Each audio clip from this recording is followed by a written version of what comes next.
Aku ini hidupnya punya prinsip kayak gini nih. Semua orang punya kekurangan. Betul. Aku juga punya kekurangan, which is yang belum tentu orang bisa terima sebenarnya. Nah, sekarang kita kan ngeceknya ke pasangan kita dulu nih, yang mau masuk dalam hidup kita. Gue siap nggak ya nerima semua kekurangan dia? Itu toh satu. Nah, terus kekurangan itu ada banyak jenis. Ada yang bisa ditoleransi dan ada yang tidak. Contohnya yang tadi kamu sempat mention, kita boleh kasihanin dia, tapi jangan sampai itu menjadi titik kehancuran kita buat semuanya. Karena kasihan kita nggak mau ninggalin dia semena-mena atau lain-lain. Nah, kekurangan yang tidak bisa ditoleransi menurut aku adalah satu. Ini prinsip aku sendiri. Kalian boleh nentuin sendiri yang kalian gak mau toleransi yang mana.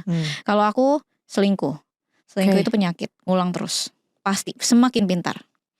Kedua, main tangan, pukul. Oh ya banget. Yang ketiga ya sebenarnya ya udah pasti narkoboy lah. Maksudnya ini agak jauh lah. Itu di luar Tapi hubungan kayaknya. dua ini sangat relate. Apalagi nomor 2 itu main pukul itu, apalagi aku bisa ngelihat dia itu kan temperamen. Jadi kita harus aware. Makanya orang tuh yang emosional, kamu mau lihat mereka rata-rata kalau nggak pukul diri sendiri, banting barang, teriak-teriak. Oke. Nah, aku masih bisa toleransi itu karena aku nggak bisa toleransi cuma apa? Kalau dia pukul aku. Nah, toleransi itu maksudnya gimana? Kekurangan dia yang lain. Oke, dia aslinya emosional, tapi dia nggak pernah mau pukul aku. Jadi aku harus pelan-pelan bisa ngubah dia. Nih ya, kekurangan tuh ada yang bisa diubah, ada yang tidak. Aku pelupa. Oke. Dari lahir misalnya, karena ada saraf aku babi bu bebo.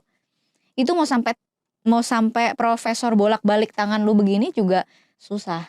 Dan kita Itu sering berarti berantem karena itu. Kekurangan yang agak sulit, tapi ya masih bisa dibilangin. Terus kalau aku ngejawab dengan nada nyolot, itu bisa diubah nggak? Bisa kan? sih. Nah itu berarti bisa diubah dong. Kekurangan yang bisa diubah. Terus emosional, hal kecil yang seharusnya nggak kenapa-napa, tapi karena aku dulu udah terbiasa, orang tua aku nih misalnya contoh, nggak ada apa-apa tiba-tiba ngomongnya kayak gini, ya kenapa harus kayak gitu? Nah itu kan udah kedetoks di kita jadi kebiasaan. Orang jadinya ketika kita udah di masa sekarang pas lagi ngomong baik-baik, kita nanggepnya itu udah sesuatu yang kayak nggak, gue harus self defense gitu. Nah sebenarnya itu kan sesuatu yang bisa diubah, tapi memang butuh waktu yang lama. Kamu bisa cukup sabar atau enggak untuk nemenin dia untuk berubah gitu. Ya, dan dia